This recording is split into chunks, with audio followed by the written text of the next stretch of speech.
Assalamualaikum warahmatullahi wabarakatuh. Kalau Tuan pergi ke Batam, jangan lupa membeli kerang. Dari bunyi sambutan salam, nampaknya jamaah ini belum makan siang. Apa kabar semua?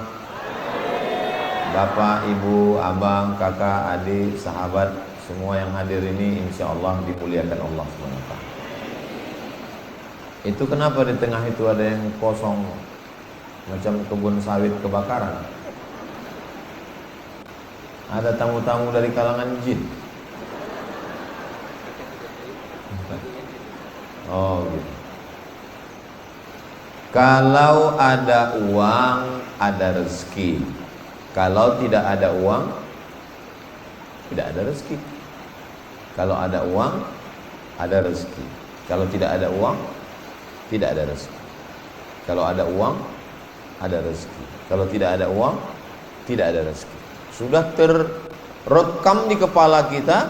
Makanya orang cakap, aku nggak ada rezeki hari ini. Berarti tak ada uang. Kalau ada uang, ada rezeki. Tak ada uang, tak ada rezeki. Oke.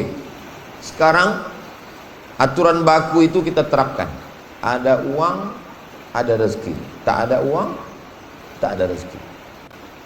Di zaman itu ada laki-laki yang ada uang, namanya Qarun. Ada laki-laki yang nggak punya uang, namanya Musa. Sekarang yang dapat rezeki siapa? Qarun. Yang tak punya rezeki, Musa. Nah, inilah contoh-contoh jahiliyah.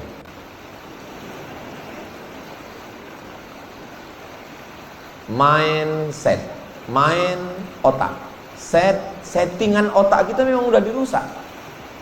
Kalau itu standar kita pakaikan ke dalam sejarah Nabi, berarti yang dapat rezeki itu Qarun.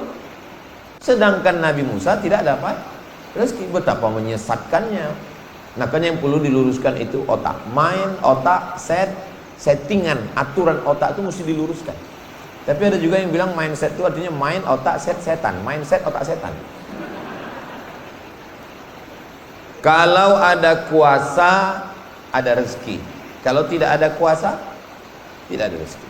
Kalau berkuasa, berarti dapat rezeki. Kalau tidak berkuasa, berarti tidak dapat rezeki. Sudah terekam di kepalanya. Ada kuasa, ada rezeki. Tidak ada kuasa, tidak ada rezeki. Kalau itu dijadikan standar dan diterapkan pada kisah Nabi Ibrahim, Namrud berkuasa, Nabi Ibrahim tidak berkuasa, malah dibakar oleh Namrud. Pertanyaannya, kalau dipakai yang metode tadi, siapa yang dapat rezeki? Namrud. Siapa yang tak dapat rezeki? Ibrahim. Berarti ada yang salah dengan cara berpikir kita. Tadi tentang uang, Qarun dengan Musa. Tentang kuasa, Namrud dengan Ibrahim. Ada jodoh, ada rezeki. Tak ada jodoh, tak ada rezeki. Kalau ada jodoh, berarti ada rezeki. Kalau punya istri, ada rezeki.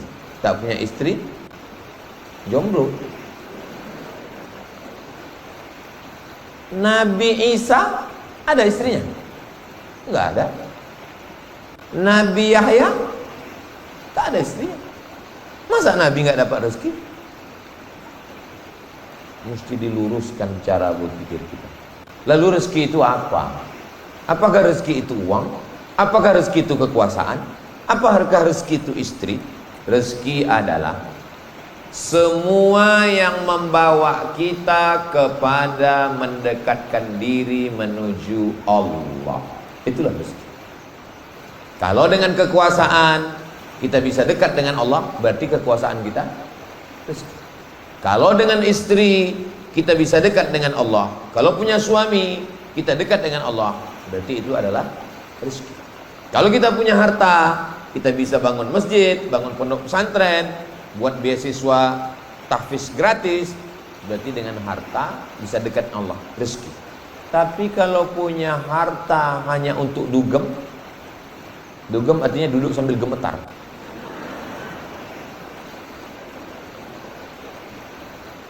Kalau dengan punya pasangan hanya sekedar untuk mabuk bareng, Itu bini kau? Iya. Di mana kalian jumpa? Kami sama-sama sakau kemarin. Itu bukan rezeki. Itu apa namanya? Istidraj. Tolong luruskan cara berpikir. Makanya tadi saya tanya, sudah makan siang atau belum? Karena ini tema agak berat sedikit.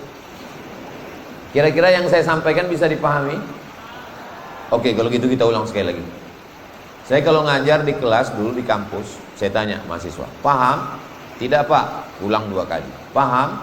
Tidak Pak, ulang 3 kali. Udah 3 kali ulang, aku bilang, kalau ku lanjutkan ini 2 gendangnya. Kalau tak aku gila, kau gila. Bilang.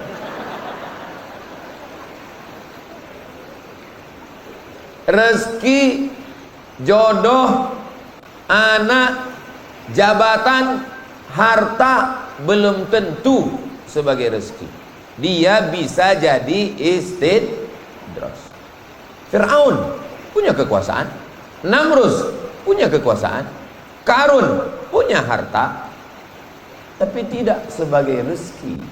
Dia hanya sebagai azab. Semakin banyak, semakin hebat, dia hanyalah sebagai azab.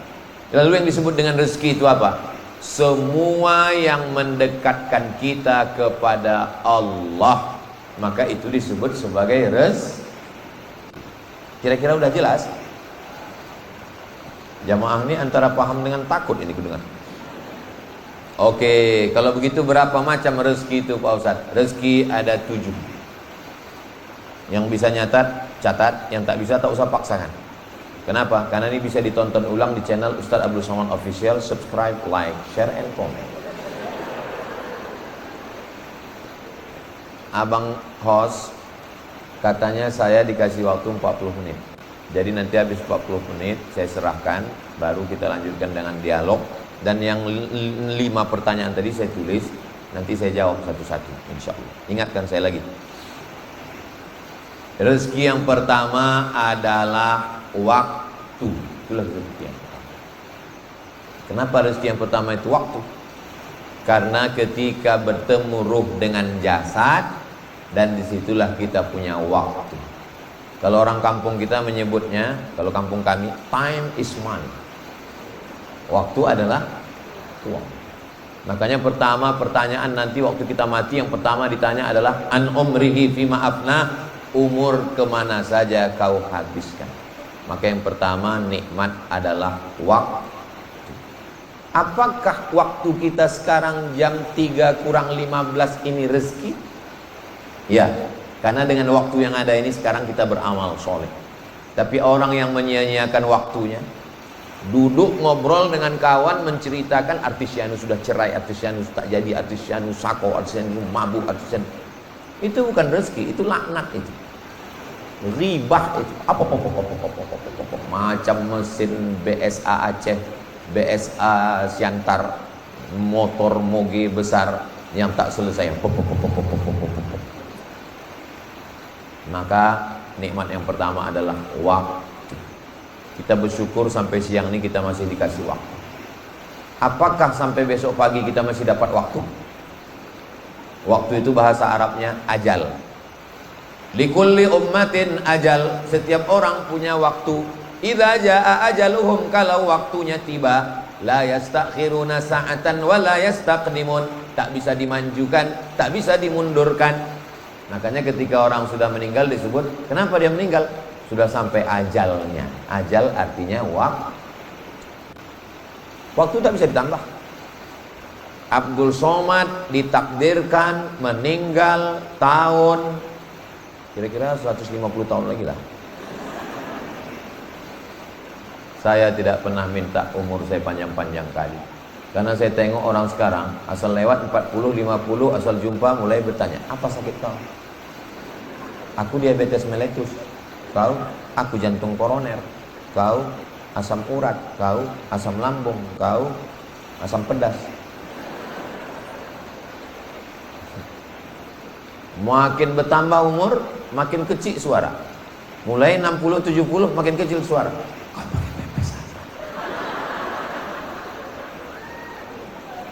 Ustadz ini kayaknya nyindir-nyindir aku. Kunci dengar ceramah Ustaz Somad, kuncinya satu, jangan tersinggung. Ada beberapa jamaah tersinggung, pulang, meninggal.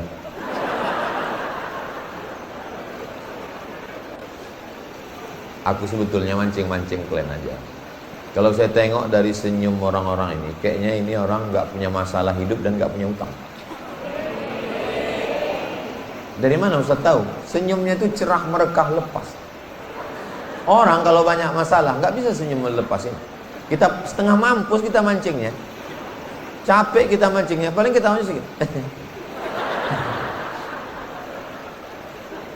Kalau ini memang betul-betul tak punya masalah hidup dan tak punya utang piutang. Mudah-mudahan yang ada masih ada utang dilunaskan Allah Ta'ala. Wah, banyak juga orang yang berutang. Bersyukur kita sama Allah, kita masih dikasih waktu, dan waktu hari ini sebagai rezeki apa sebagai laknat? Sebagai rezeki ini sekarang. Abdul Somad, kau kukasih waktu tadi pagi kemana? Pagi tadi pengajian di sini bersama tokoh-tokoh masyarakat membahas tentang wakaf sodakoh membangun Zayan Insani Sejahtera. Abdul Somad, siang tadi kukasih kau waktu untuk apa? Siang tadi aku berkumpul, katanya jamaahnya mau diundang semua milenial, rupanya yang hadir kolonial. Ustaz Somad, nanti kita buat acara lebih 1000 orang, anak muda semua. Pas ku tengok tua-tua orang. Aku bilang sama penitia, itu banyak orang tua aku tengok. Itu bukan orang tua Ustaz, itu adalah anak muda yang terjebak di tubuh yang tua. Ini semua yang hadir ini anak-anak muda. Alah, dibilang anak muda nggak mau tepuk tangan. Semua yang hadir ini adalah anak-anak muda karena semangatnya muda. Allahu Akbar. Orang tua memang gitu bunyi takbirnya. Nah, betapa banyak orang kalau sudah sampai masanya tak ada lagi waktu. Kapan itu? Di ruang ICU. Apa pula kalian bilang ICU? Memang ICU tulisannya di situ. Siapa yang bilang itu ICU bohong? ICU tulisannya. Bohong. Kenapa ditulis di situ ICU? Karena memang ruangan itu hanya bisa dilihat dari luar, dari dalam keluar tak bisa. Judulnya kalau bahasa kampung kita ICU, you don't see me. Aku ison delok sampean, sampean ora ison delok aku. Saudara yang dimuliakan Allah Subhanahu wa taala, bersyukur kita masih punya waktu. Waktu saya untuk Medan Sumatera Utara 1 tahun 4 hari. Saya datang ke Sumatera Utara ini hanya 4 hari. Datang hari Jumat, hari ini hari Sabtu, besok hari Ahad, hari Senin saya pulang. Saya di Sumatera Utara ini cuma 3 malam. Malam Sabtu, malam Ahad, malam Senin. Habis itu saya pulang ke Riau. Nanti hari Jumat keluar lagi ke Kalimantan, nanti keluar lagi. Selama masih ada waktu, jangan pernah kosong untuk kebaikan. Fa idza faragta fansab wa ila rabbika farghab. Nikmat yang pertama, rezeki yang pertama adalah waktu. Yang kedua, rezeki yang kedua adalah iman. La ilaha illallah Muhammadur Rasulullah sallallahu alaihi wasallam. Apakah semua orang dapat rezeki iman? Tidak. Innaka lan tahdi man ahbabta, kau tidak bisa memberikan hidayah kepada orang yang kau sayangi, kau cintai. Walakinnallaha yahdi man yasha. Allah memberikan hidayah kepada siapa yang Dia kehendaki. Makanya nikmat yang besar ini kita syukuri. Alhamdulillahi rabbil alamin. Nikmat terbesar adalah nikmat iman. Nikmat terbesar adalah nikmat Islam. Ini rezeki, rezeki, rezeki. Karena dengan nikmat iman inilah kita mendekatkan diri kepada Allah. Apakah diterima solat orang yang tak beriman? Tidak. Apakah diterima puasa sunat orang tak beriman? Tidak. Syarat solat, muslim baligh berakal. Syarat puasa, muslim baligh berakal. Maka rezeki yang kedua adalah iman. Rezeki yang ketiga, rezeki yang ketiga adalah orang tua. ayah, ibu. Bagi yang hidup ayahnya, hidup emaknya, pulang dari sini, peluk mereka, cium dia, bawakan makanan kesukaannya. Apa suka dia? Sate Padang. Apa suka dia? Sate Madura. Apa mau dia? Mie keling. Apa mau dia? Getuk.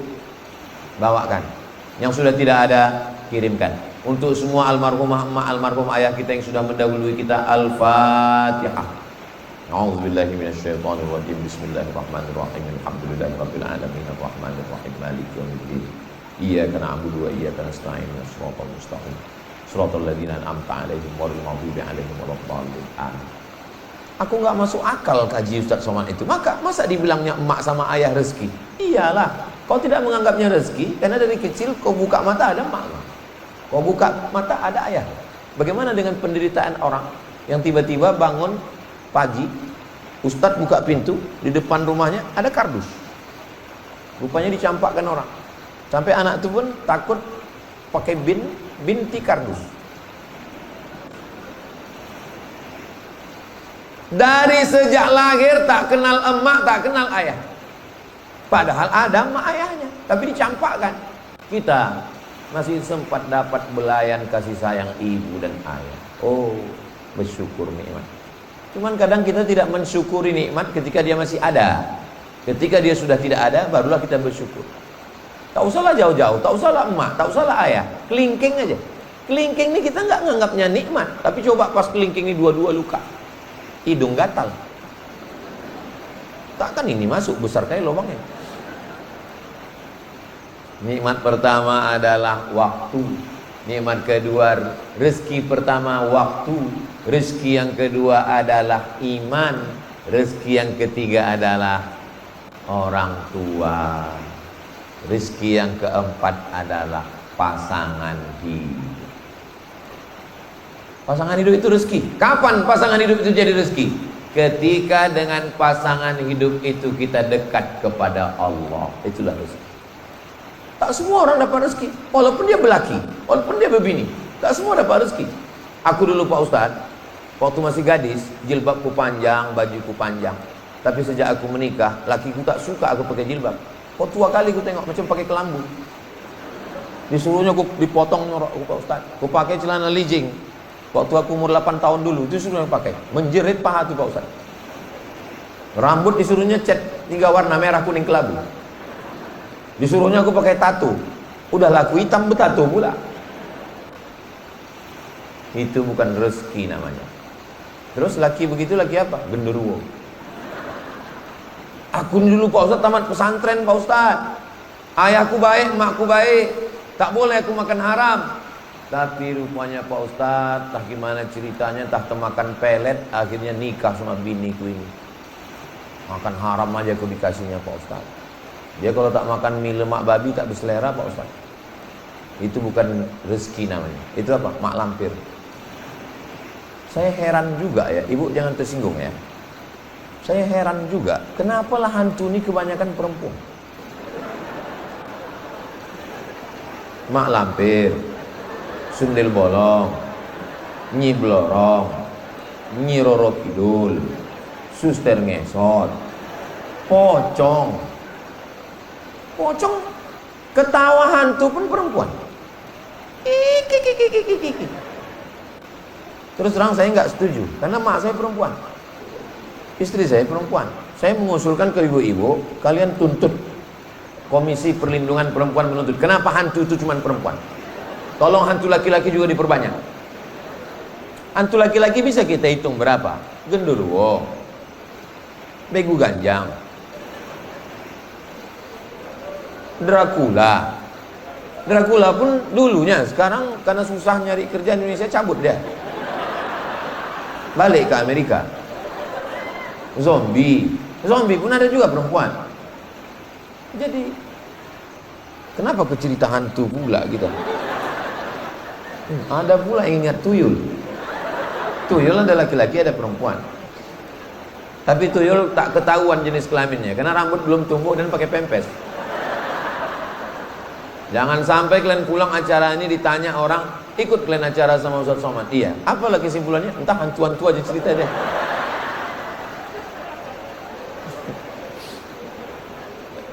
Rezeki yang pertama waktu, rezeki yang kedua iman, rezeki yang ketiga orang tua, rezeki yang keempat pasangan hidup. Aku Pak Ustadz nggak nyaman kali aku dengan biniku ini. Kenapa? Setiap aku pulang ditanyanya, abang tinggal di hotel mana, hotel syariah apa konvensional?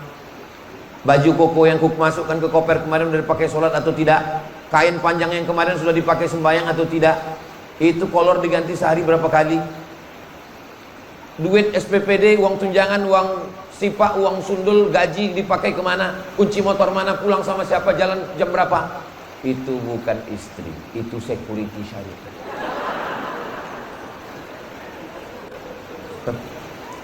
Kalau ada bapak yang punya istri bertanya kau pulang jam berapa, duit kemana, gaji kemana, itu bukan istri, itu adalah bidadari surga yang dikirim Allah SWT. Pulang dari sini, jangan panggil dia istriku, panggil dia, oh my angel. Kau adalah malaikat yang menyelamatkan aku. Saya Pak Ustadz kalimatnya udah lama saya siapkan, cuman orangnya belum jumpa. Mudah-mudahan yang belum ketemu jodoh dijumpakan dengan istri yang solihah solihah. Mak kuat kalian ini ya. Laki saya nih Pak Ustadz, cakapnya kasar, angkuh, sombong, mentang-mentang dia bergaji, mentang-mentang dia berduit. Tapi sejak mendengar ceramah Ustadz, sekarang dia di rumah sudah diam. Kenapa diam? Stroke. Ya Allah, mudah-mudahan yang sakit-sakit diangkat penyakitnya. Rezeki yang kelima adalah kawan, sahabat.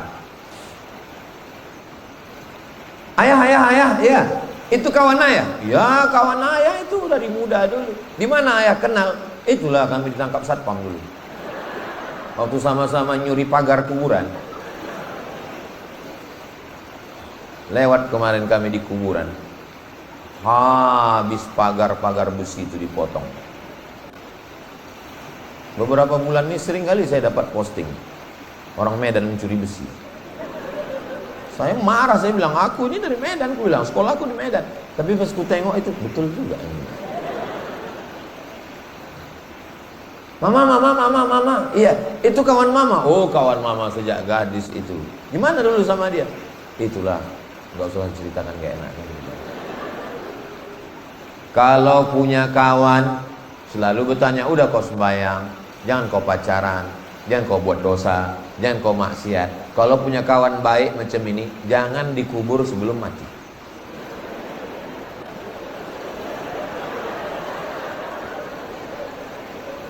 Saya alhamdulillah dalam perjalanan hidup saya ini, saya punya kawan-kawan the best yang luar biasa.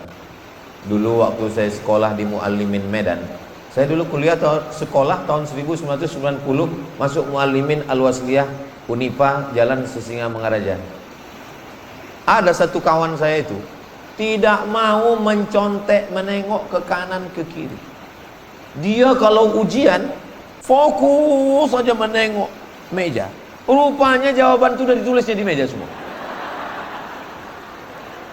Ada. Tapi ada kawan yang tidak mau mencontek, tidak mau cabut, tidak mau bolos, tidak nakal. The best, orang baik. Sekarang kerja di kantor Kementerian Agama. Namanya hafal Quran 30 juz. Namanya Ustadz Mar'i Muhammad. Orang baik. Satu lagi lulus jadi tentara. Namanya Ustadz Muhsin. Baik. Saya kawan itu yang ingat, saya ingat tuh dua. Yang paling baik sama yang paling jahat. Makanya kalau kita mau diingat orang, dua. Kalau tidak jadi Musa, jadi Fir'aun. Kalau kawan yang setengah-setengah, payah kita ingat. Ingat sama aku, Mat. Ingatlah, kau kan Fir'aunnya dulu. Tapi kalau setengah-setengah dia, ingat sama aku, Mat. Siapa ya? Kayaknya yang abu-abu itu. Kadang-kadang jadi Musa, kadang-kadang jadi Fir'aun. Nah, itu payah kita ingat. Kawan. Masa-masa saya susah, masa-masa saya sulit, masa-masa genting, ada kawan-kawan. Itu saya ingat. Mat, kita kan mau pergi naik kapal laut 3 hari 3 malam dari Turusan Suez, Mesir menuju Jeddah. Ya, ada kau punya duit? Duitku sudah habis beli visa $300, beli tiket $100 PP ke Kairo. dari Kairo ke Saudi. Nanti kalau kau tak ada duit, ini $50. Bang, simpanlah duit abang itu dulu. Nanti kalau aku udah susah kali tak makan 3 hari 3 malam baru aku pakai. Aku takut berutang.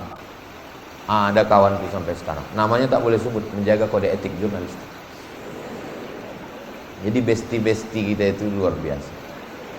Ada kawan-kawan. Orang menang punya banyak kawan. Orang susah punya sahabat sejati.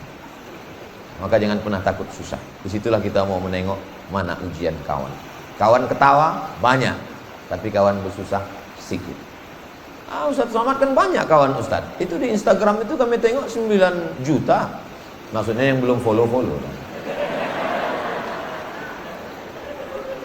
Itu kawan-kawan di medsos itu nggak bisa kali kita yakin.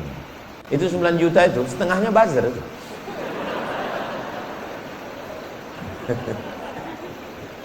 Nah, jadi kalau punya kawan yang baik tetap jaga. Kenapa susah mencari kawan yang baik di zaman sekarang? Kira-kira betul tak betul? Ngaku semua orang. Rezeki yang keenam, apa itu? Rezeki yang keenam adalah rezeki anak soleh. Kalau perempuan solehah, itulah rezeki. Alhamdulillah Pak Ustadz, anakku ini lulus Pak Ustadz. Sekarang dia kerja di Amerika. 1 bulan itu dikirimnya 1 kotak Budweiser, 1 kotak vodka. Kami asal malam tahun baru mabuk lah kami Pak Ustadz, muntah-muntah lah kami situ. Itu bukan rezeki. Alhamdulillah Pak Ustadz, anak saya ini sekarang udah jadi orang kaya. Apa kerja dia? Judol. Dia kerjanya di Vietnam sekarang Pak Ustadz. Alhamdulillah, dialah motor-motor semua judi online ini. Alhamdulillah Pak Ustadz, sudah kami store ke Basnas 2,5%. Itu bukan rezeki, itu laknat. Rezeki itu yang mana? Ketika anak itu sejuk dipandang mata, menenangkan hati dan jiwa. Datang dia ke rumah kita, jilbabnya panjang, bajunya panjang, wajahnya cerah. Pas ditengok wajahnya, pakai skincare kau? Enggak, ini bekas wudhu mah. Oh, jadi kau anggap kami ini tayamum semua? Macam kau aja yang berwudhu. Janganlah gitu kali.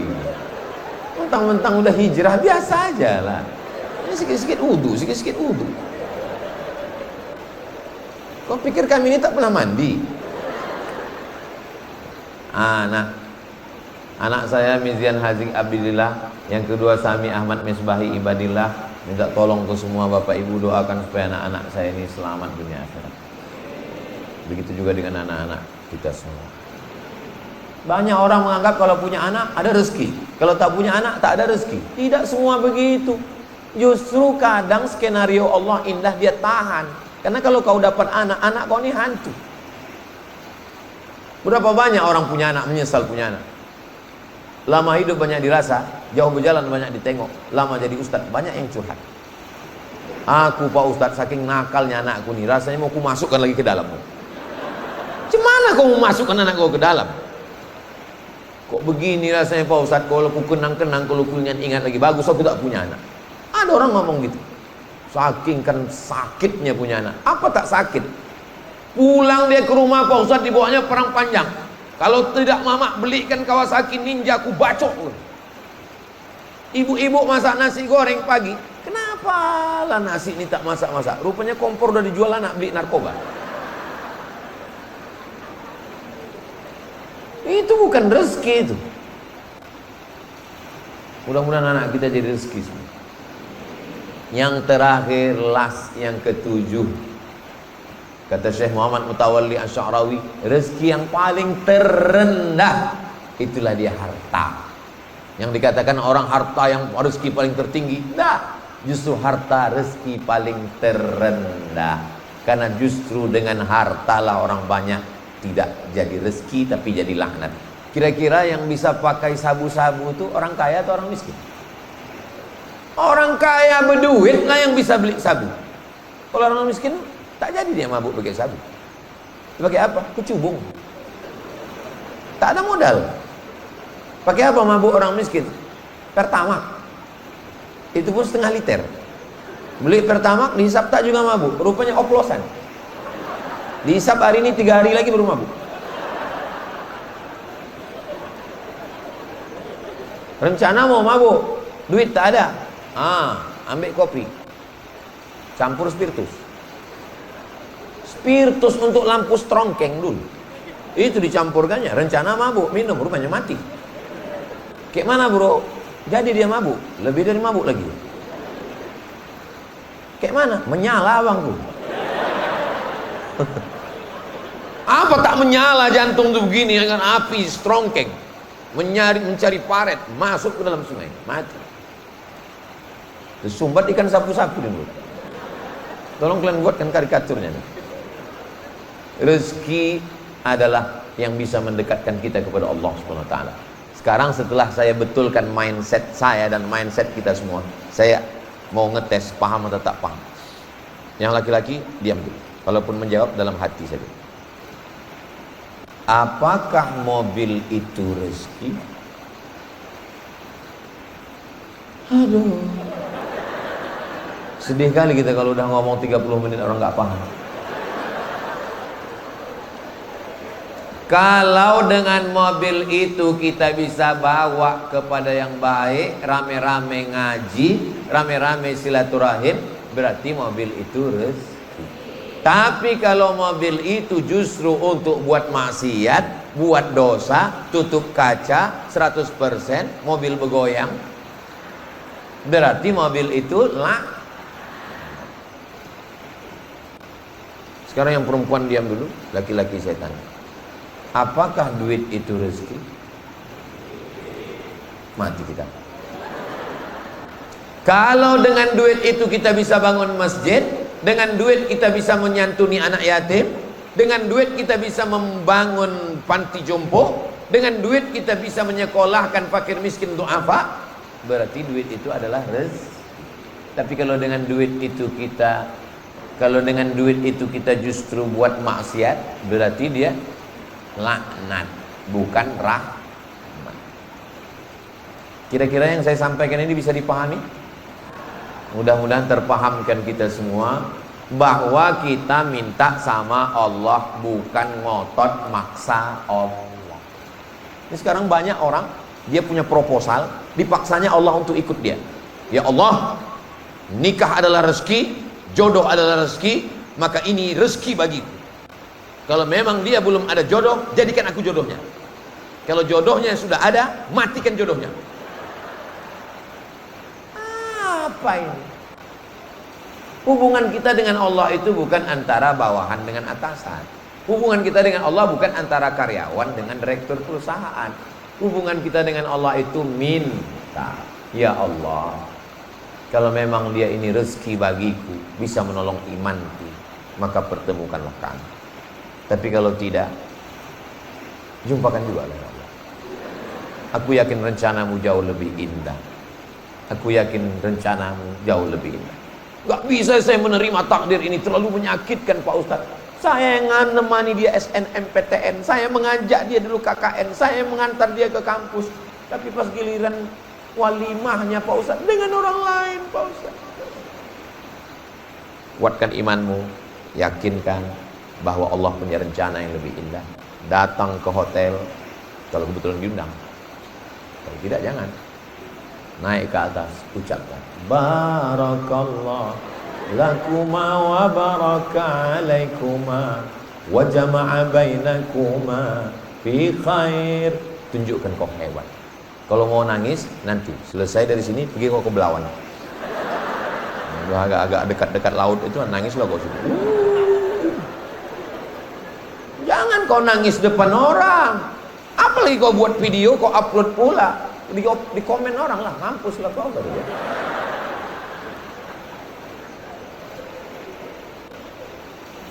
Rencana Allah jauh lebih indah.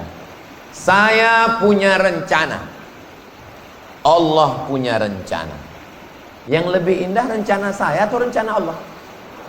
Rencana Allah. Aku mesti selesai S1 di Mesir 4 tahun. Habis itu aku mesti ke Sudan 2 tahun. Habis itu aku mesti doktor 2 tahun. 8 tahun aku mesti doktor, berarti aku pulang sebelum 30 tahun sudah doktor, dan aku akan membawa ijazahku ke Malaysia dan ke Brunei. Aku mau jadi dosen, aku pulang ke rumah, ku senangkan emak ayah. Itu cita saya, itu rencana saya.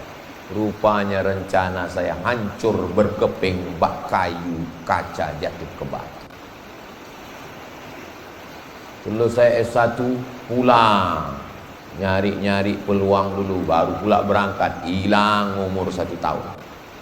Selesai S2 pulang, ikut tes CPNS di Jakarta, ikut tes seleksi berkas, lulus.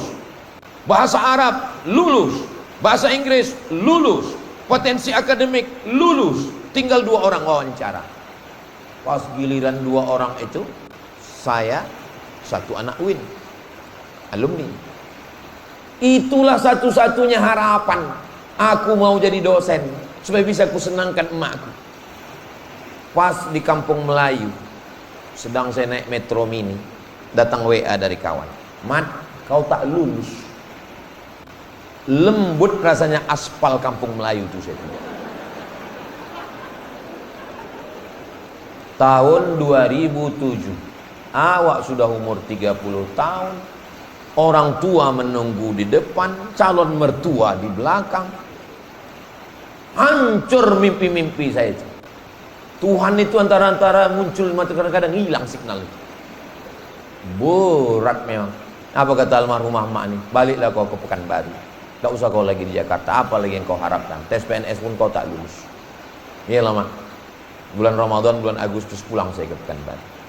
Agustus, September, keluar informasi di Riau Pos, tes PNS UIN Suska. Ikut aku mak, ikut, mana tahu rezeki kau. Ikut tes, lulus, jadi dosen, mengajar PNS, ceramah, masuk hutan, keluar hutan, diupload, diusir orang, viral. LC dapat, MA dapat, doktor dapat, profesor dapat, di Brunei guru besar, di Malaysia pun dapat, keliling pun dapat.